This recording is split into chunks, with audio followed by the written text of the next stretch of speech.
Okay, I think we can get started. So welcome everybody. Good morning or greetings to you wherever you are, whichever time zone you're on.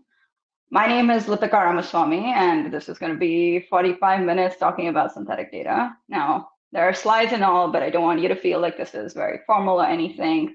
There's some content that I have on, but mostly I want it to be a discussion. So if there's anything you have questions about, or if you just want to chat about specific things I'm talking about, the latest and greatest, what's coming up in research, I'm more than happy to do that as well. So please, let's make this as interactive as possible, and I'm very excited. So just to get started, a little bit about me. I came into the privacy world kind of by accident. So I was in grad school and I accidentally walked into a lecture theater where there was a lecture on differential privacy. And I walked in and I sat down, and it all just really resonated with me, not just the societal impact or the long-term impacts of algorithmic privacy, or that they can have, but also that it has such a mathematical and statistical basis. Like it's just grounded in numbers or other Greek alphabets. And that was what was really exciting to me. So I just happened to walk in there, and it changed everything for me. So for a while in grad school, I worked at Harvard's Privacy Tools Project, which creates open source libraries with differential privacy. And I was an ML researcher there, so I worked on, how do we make machine learning algorithms differentially private, and how do we do it well? And then after that, I was at Lipika, which is a differential privacy software company, and I was a data scientist there using differential privacy software. And what I realized through these experiences was I really wanted to be the person who's building the algorithms that can enable privacy preserving analysis. And that's how I ended up at Gretel, which is a startup that focuses on synthetic data. And the idea is, if you're a developer, if you're a data scientist, if you're just someone looking to share data within your organization, how do you do it well with synthetic data and other related privacy enhancing technologies? So that's a little bit about me. Gretel itself, the company is it's a very young company. We focus a lot on R&D. My team is awesome. I work with people who have interest in not just privacy, but in all fields of deep learning and ethical AI. So it's a really fun time there. But for today's session, we're going to talk about what I'm going to define as the privacy problem. We're then going to cover the what, how, and why of synthetic data. We'll then delve into a discussion on privacy versus utility, specifically focused on synthetic data. And then I'll walk you through a case study, a really cool example of some work that we did using synthetic data. Okay, so the privacy problem, right? Like, if you're a developer, you want quick access to data so that you can build, whatever pipeline you're building. If you're a data scientist, you want the same thing so that you can build a great model. You can derive great insights really quickly. But the problem that I've faced many times in my career is that access to data can take forever. The other thing is, in many use cases, like at least when I was a data scientist working on problems that require sensitive data, I didn't actually need sensitive fields many of the times, or outrightly sensitive fields. So I didn't need, a name or a social security number or even a specific birth date. All I needed was information that could help me model the problem at hand. But aside from all this, once I got access to that data, and let's say there were like many other people joining my team, and each of them needed access as well. Well, now each person has access. The data is sort of spread, however you choose to share it, maybe in a TROPT format, maybe with some items stripped.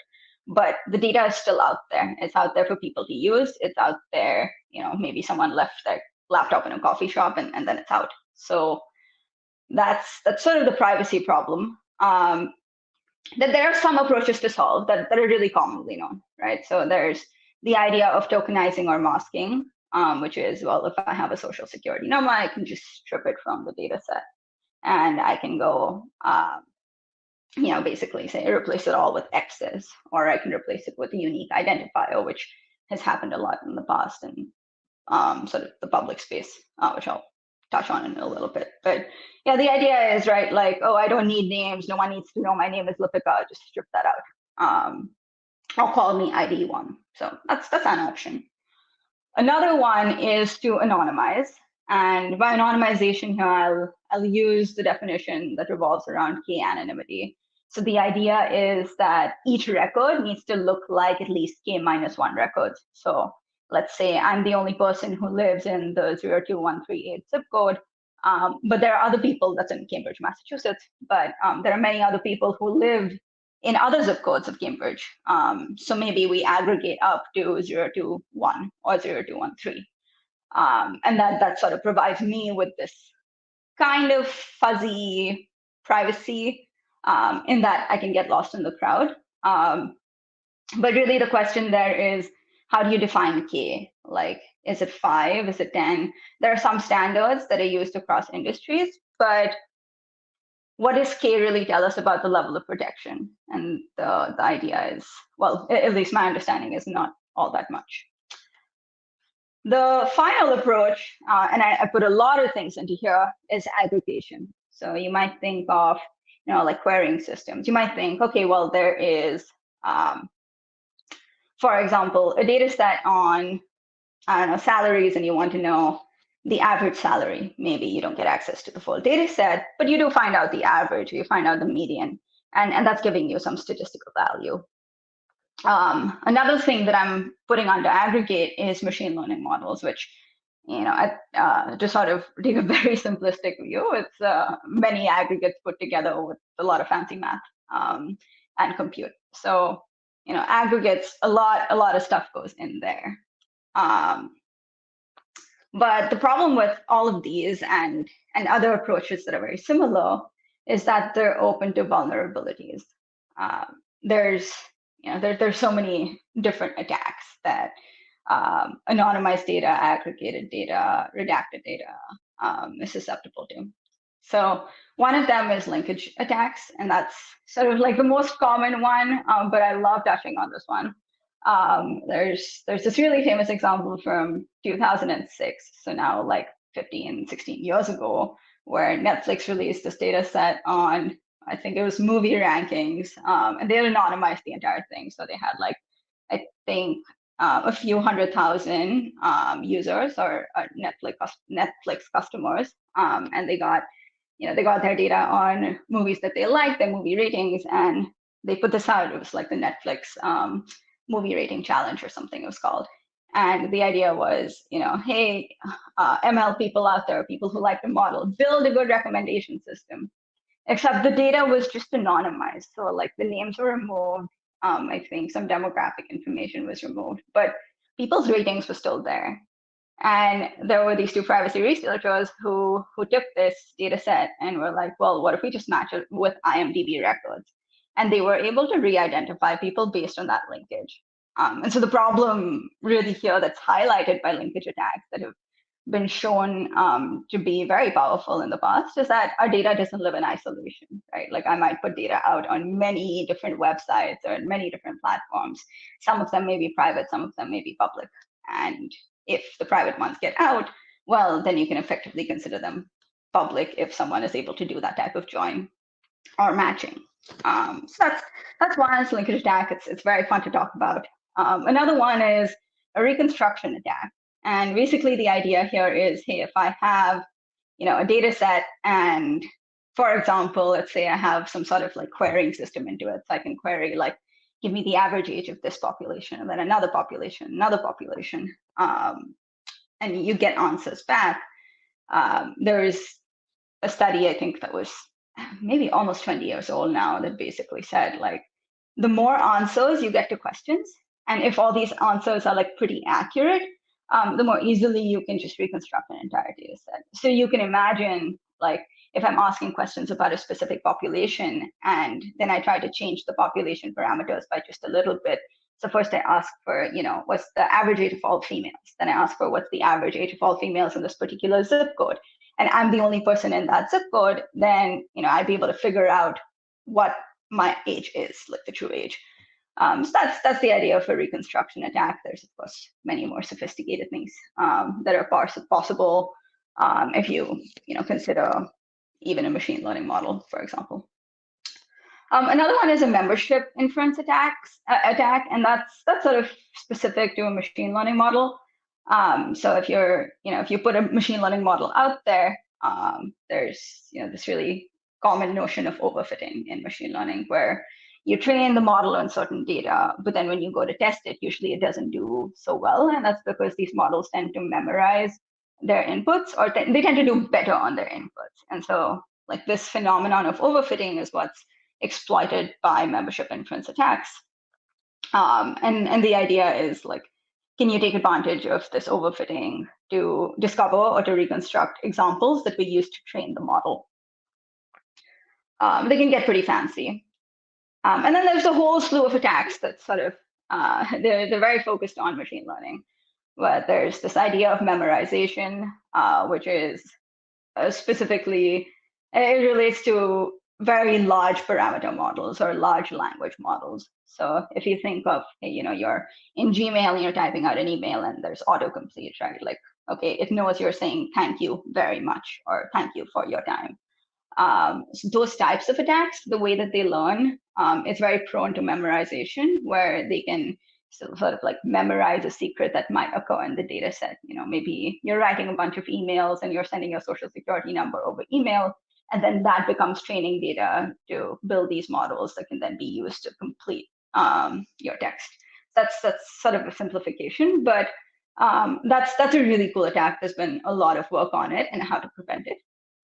There's, of course, model inversion that's very similar to a reconstruction attack, where you're able to basically get model parameters out from the model. There's model extraction, model poisoning, a lot of different things. But the idea is machine learning models are very prone to attacks. Like there's a lot you can do, and all of these are like adversarial techniques that have been studied outside the formal privacy world, and then within the privacy world as well. So all of this is to say, I mean, hopefully I've convinced you that, like if you wanted to redact data, or if you wanted to anonymize it, if you want to aggregate it, you're still leaving yourself open to some privacy vulnerabilities. So what I'm suggesting next is synthetic data. And one way to think about synthetic data is like a jigsaw puzzle, where you replace the pieces of the jigsaw puzzle in such a way that the overall image that you're trying to make is not discernibly different. Yet at the same time, the pieces are different enough that you can't figure out how to pair a synthetic piece with the original piece that it came from. So that's a little like, it's a visual way of thinking about synthetic data. But I realize this may be a little hand wavy, so let's talk about what this means.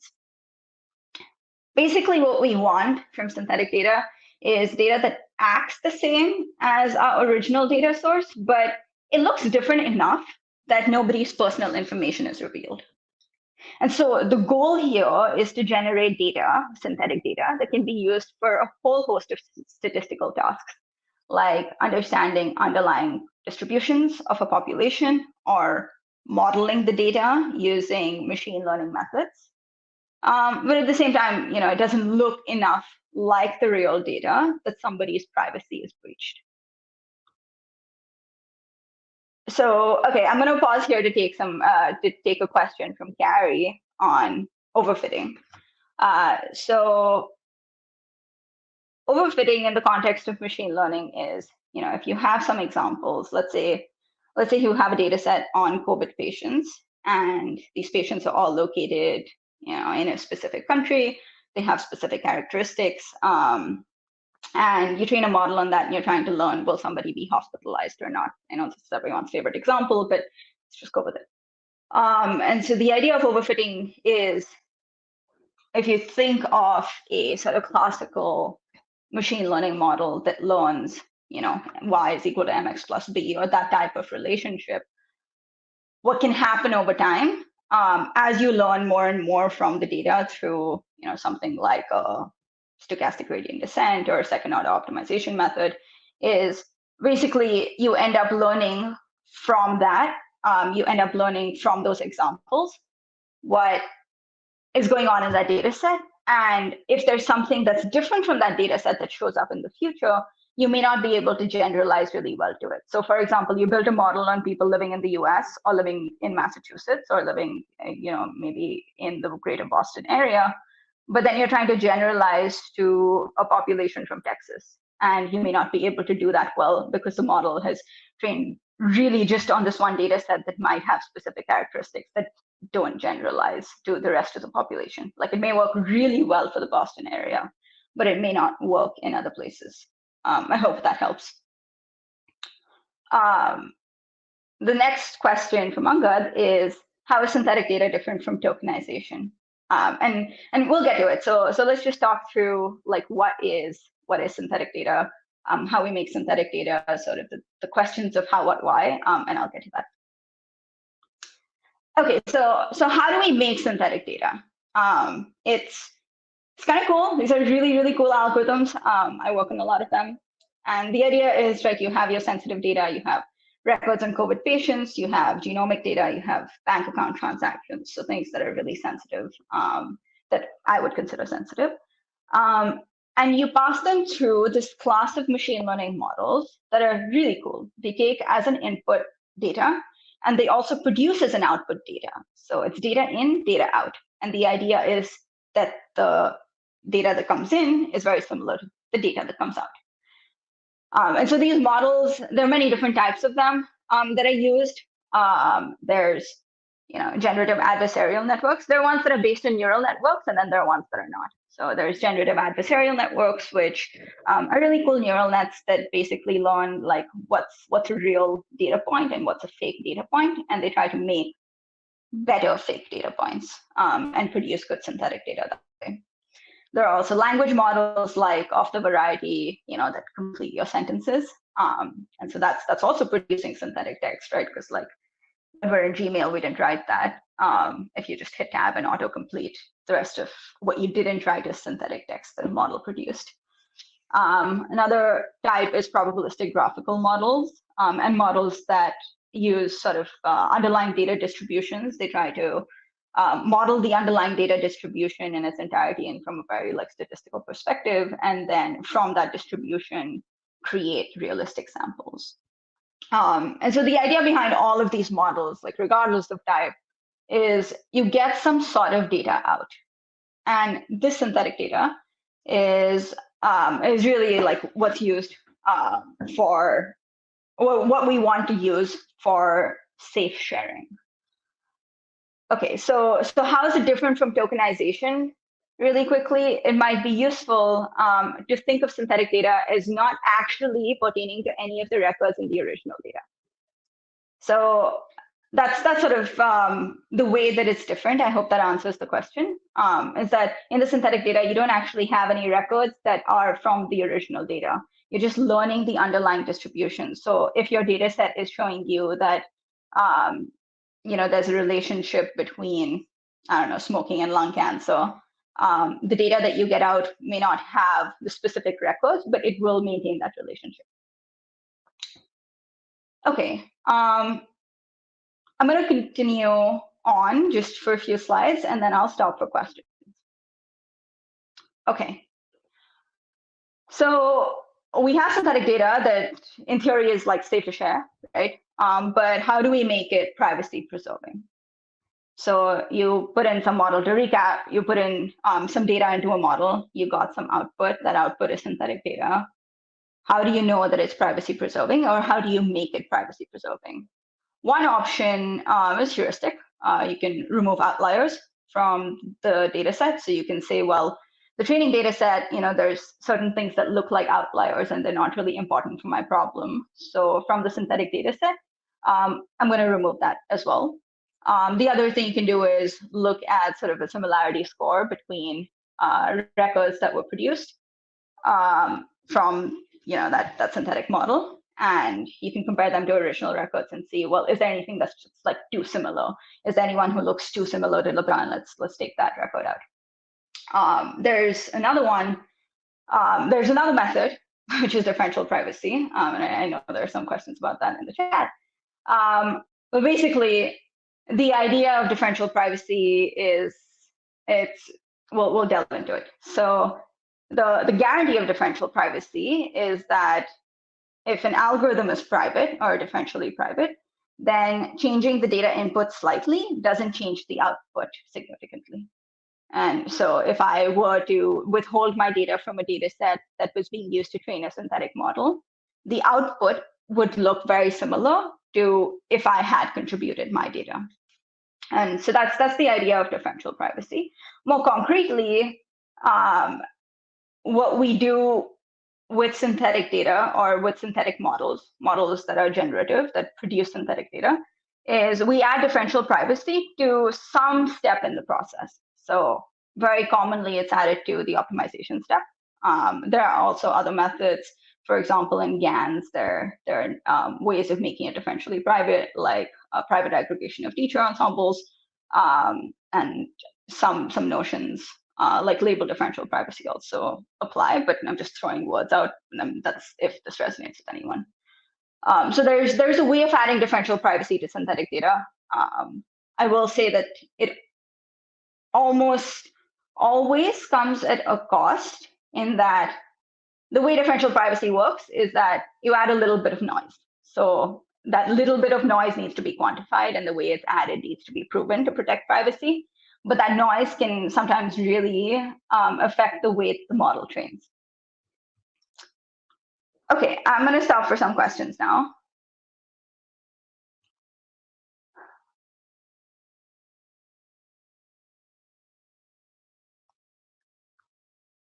All right.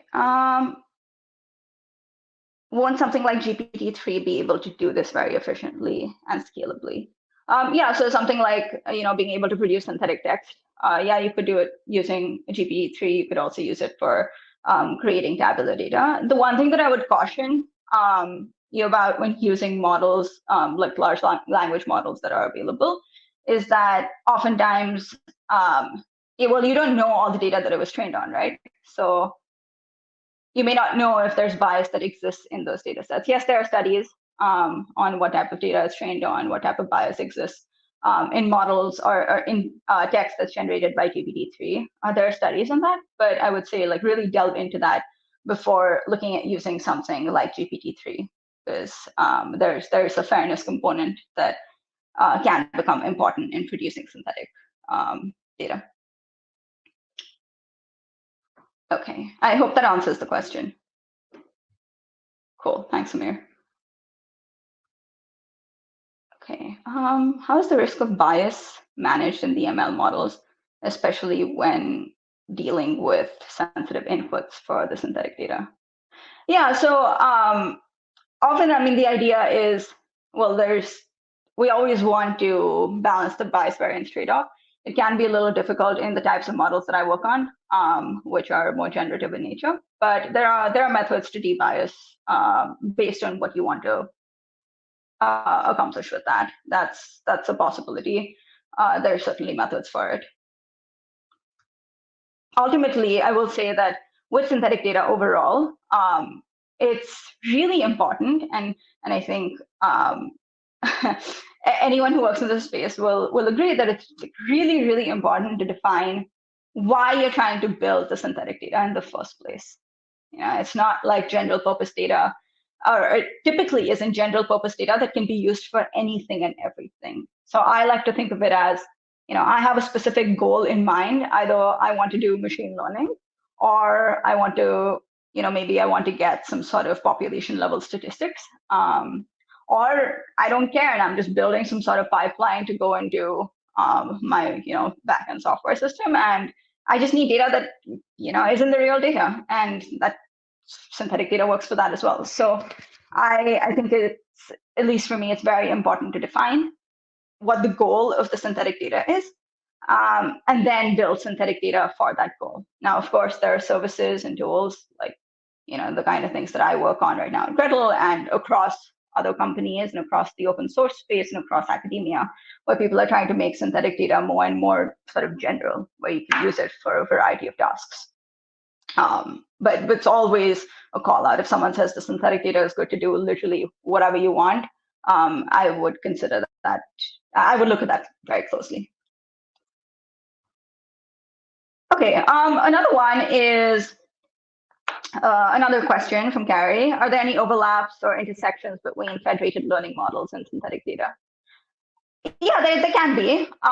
So there are some models to, integrate a synthetic data model in a federated setting. I think that is possible. You do need sort of like a central curator to manage the updates, but when done with differential privacy included in the mix, there is a possibility to do it.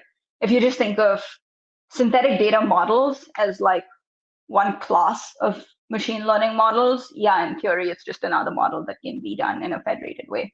The complexity of it, though, is that a lot of these models are very, very finicky to train, and it can be it can be a challenge to do it even in a sort of centralized or non-federated setting. So that's the only thing it can get hard quickly.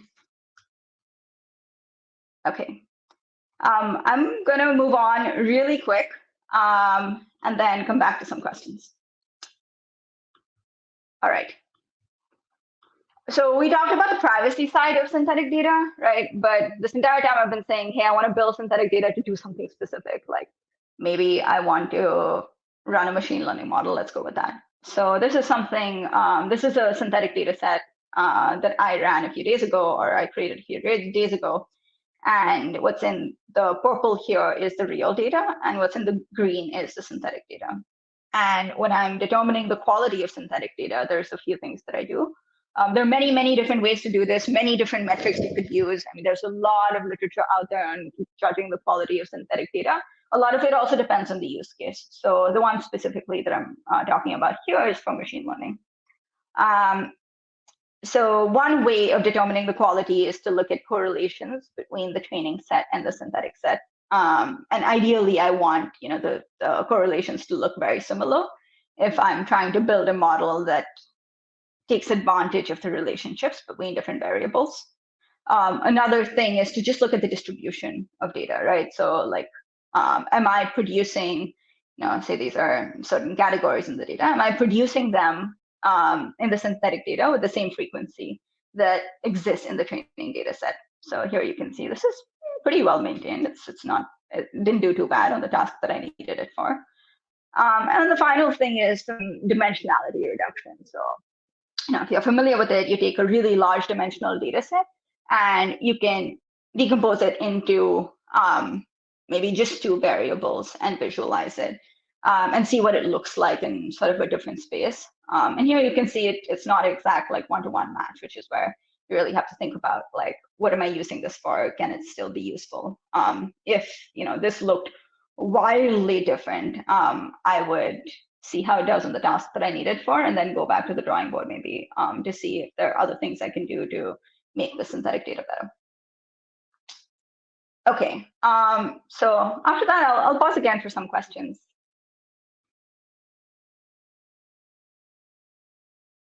All right, Hideyuki says, my discipline is not DS or ML. When people are dealing with synthetic data and they say it's safe to share, what does that mean? It's safe to share because it's basically individuals cannot be identified, or is there any other ground reasoning? Yeah, that's a really great question. The reason I say it's, or even I say it can be safe to share, is that it doesn't actually contain any information about, or it doesn't contain, the same records that were there in the original data set. So like, let's say, my favorite example of hospital patients, you have that data set, obviously, like because of laws like HIPAA in the US and others elsewhere, like you can't share that data set. But if the goal was to share it with researchers who want to study a certain type of disease that's contained in my population of hospital patients, then creating a synthetic set basically says, hey, here are some individuals who could be real. I mean, they could be real. They basically represent what's going on in the real population, but it's not identifying. So one record can't be linked to me. It's just for a patient who may have the same demographics as me, maybe female, maybe South Asian, maybe under the age of 40, that type of thing. I hope that helps.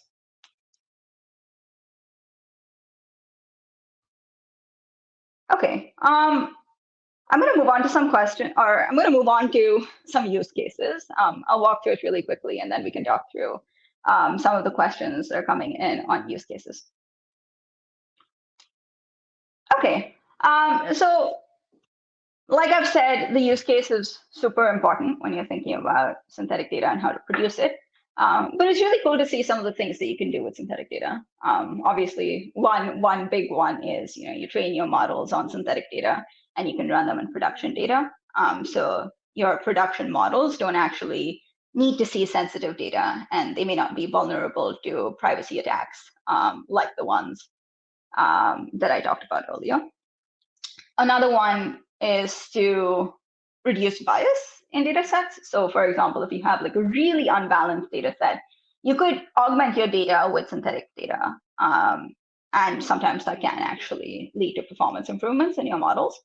And finally, the big goal and the big hope is that you can make private data sets shareable across teams or across organizations, across research entities, and that just unlocks a lot more innovation.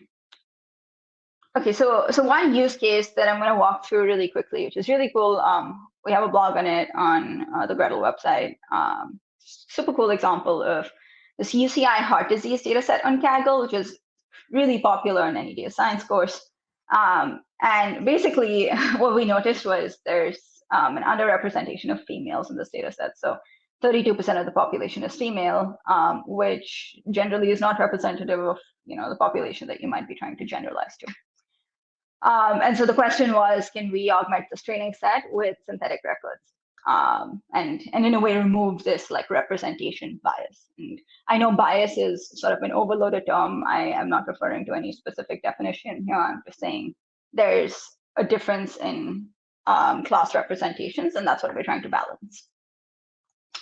So what we did, and this is sort of a notebook interface, what we did was create a synthetic model that learned the semantics of the data really quickly, and we used it to generate an additional 111 female patient data records.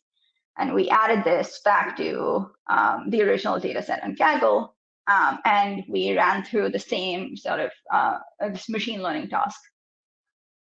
And in this specific machine learning task, basically, what we saw was the orange bar here is the results of the synthetic data. So it's the performance of the synthetic model. And you can see pretty much in all cases, or most of the cases, it's slightly higher.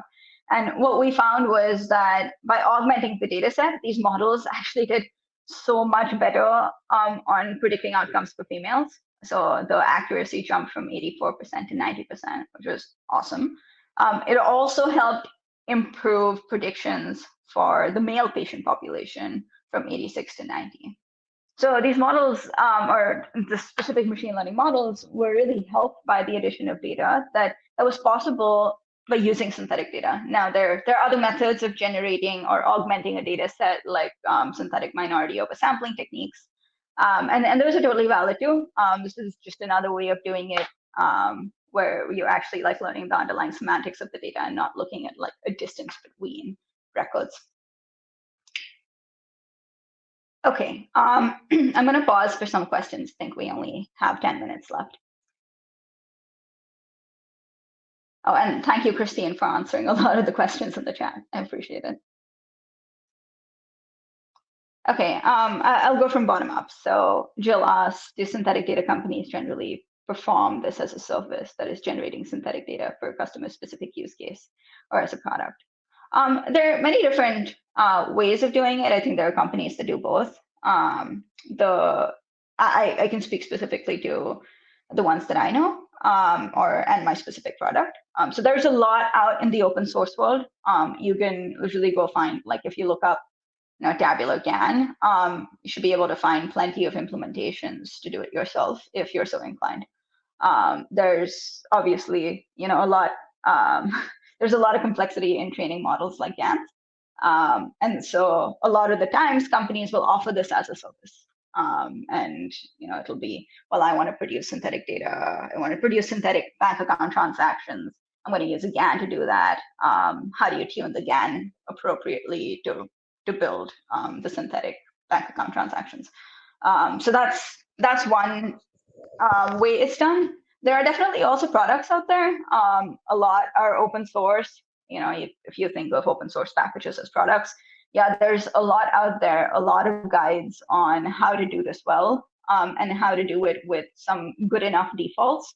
So for example, I can speak to ways that we do it at Gretel. We have an open source SDK, so that's a Python library, and you can just go like plug into it and figure out, there are some inputs that go into it that are very specific to deep learning models. Once you figure that out, it's very much like set it and go. We do provide defaults. There are some great videos that my colleagues have done. There's also plenty of blogs that we put out there. Aside from that, we also use these open source tools. So we also use open source tools that are basically, we consider them products. And that sort of opens the universe of algorithms that we have access to as well. So both ways, I think one is not better than the other, just depends on your expertise and your need as well. A lot of places also like productionize this, right? Like, for example, if you wanted to do the sharing within the product, that's possible in certain products, it's possible in Gretel. All right, Christine, let's talk about your question. So GAN approaches to DP synthesis of tabular data. The benchmarking study that you performed, I recall that, and I think it's related to the DP Syn challenge, isn't it? With methods that are marginal based. I do recall that. Neural nets are sort of the very exciting thing to work on and to talk about and to use. And so a lot of synthetic data methods to use that. But no, this was an awesome study. I had read the preprint. I think that was in September or something. But I'm excited to read this on like what evaluation approaches that you use as well. But yeah, like really curious to see the breadth of use cases, the applicability to different industries, etc. in this paper. But thank you for sharing this. Yeah, thanks, Chris, for sharing replica analytics as well. Yeah, there are plenty of companies that do this. If you look up like synthetic data, you can look up synthetic data open source. You can look up synthetic data in academic research. A lot of the research is actually published by companies or research groups that put out packages that can help you do this really effectively. Of course, you can reach out to me. I come from the open source world. I love open source, and that's why we build a lot of open sources at Gretel as well. So you can reach out to me if you're looking for something specific, and I can point you to things that I do know, or the platforms and companies I do know. Okay, I'm gonna just keep scrolling up. Feel free to redrop your questions into the list. Sorry, I haven't gotten to all of them.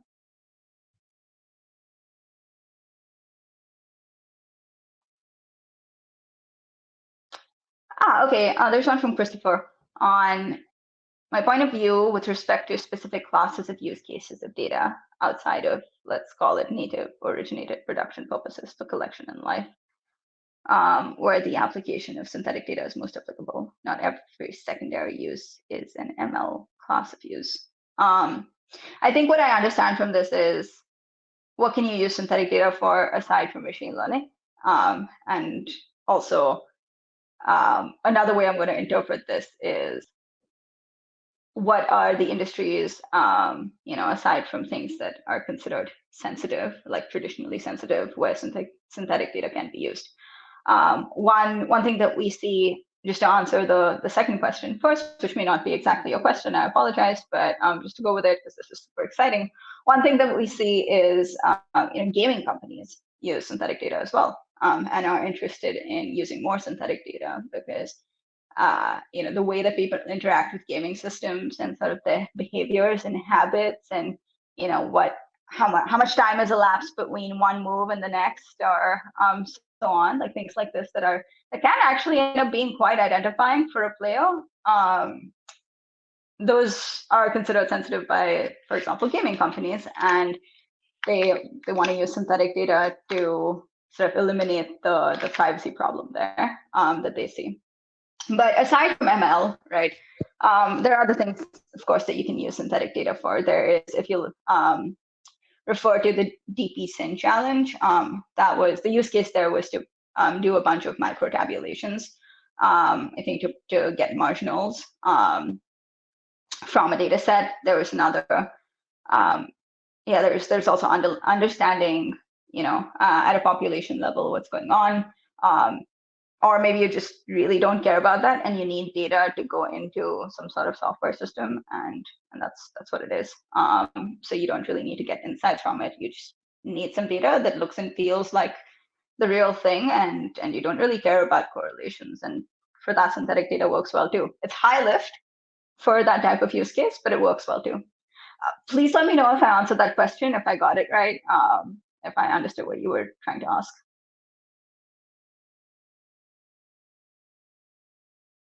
Okay, I'm going to go up to Daniel. What is the best data steward model that works well for supporting usage of data synthesis? Is this only for our team of ML researchers to use internally? Protecting our analyst. Yeah, okay. This is a cool question. So, how do you figure out? I mean, the way that I'm reading this is, you're in a large organization, and for example, you, Daniel, have access to all this data. You want to make synthetic versions of it, or you want to have some sort of model that can, from which you can draw synthetic data sets. And how does that process work? Yeah, there are some software tools that do allow that. Like Gretel is one such software tool. That's what we call our entire service, like privacy engineering as a service, because we have this model of there are some data custodians and then there are some data users, and the interface between them can be through a product like Gretel. That is certainly one way of doing it. That does exist. That's exactly what we do at Gretel, and we've seen it works pretty well. Alternatives can be a little bit more manual. It really depends on the structure of the company. Oftentimes, it takes a lot of effort to be able to take something like Gretel into your ecosystem, or to take a similar platform into your ecosystem. So it really depends. Okay, I'm gonna hang out for another minute, and I don't know which questions I've answered and which I haven't. Sorry, not keeping very good track of it, but please drop in anything that I haven't answered yet.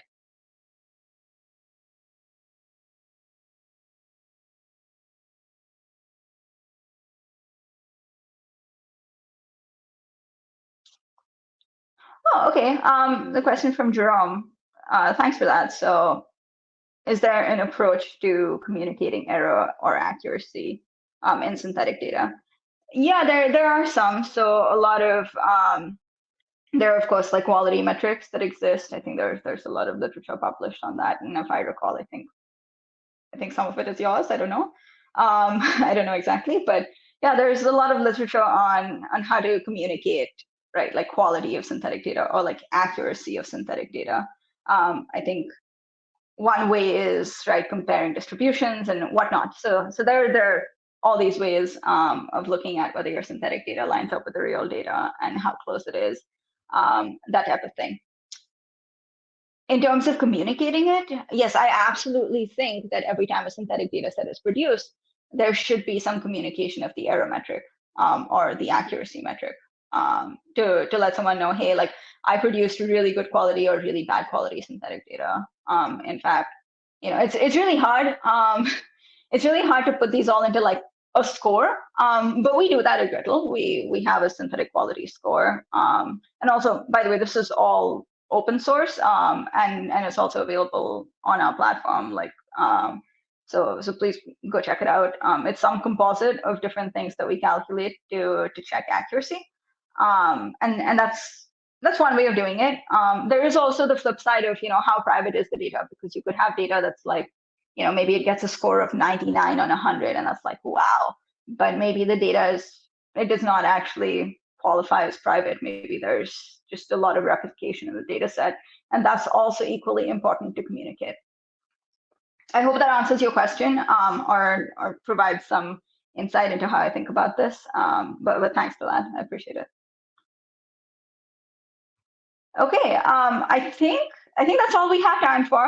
I know we're a minute over, but thank you, everybody. I really appreciate it. Please reach out to me at my email or on LinkedIn or Medium. We also have a bunch of resources on our website at Gretel. We love building in open source, like we love building in public. So please reach out if you try some of our open source libraries, or if you try out the platform. I mean, do drop in some comments. I'd love to see what you all are thinking. But yeah, feel free to reach out to me, shoot me a message. I love talking about this stuff and learning new things. So thank you very much.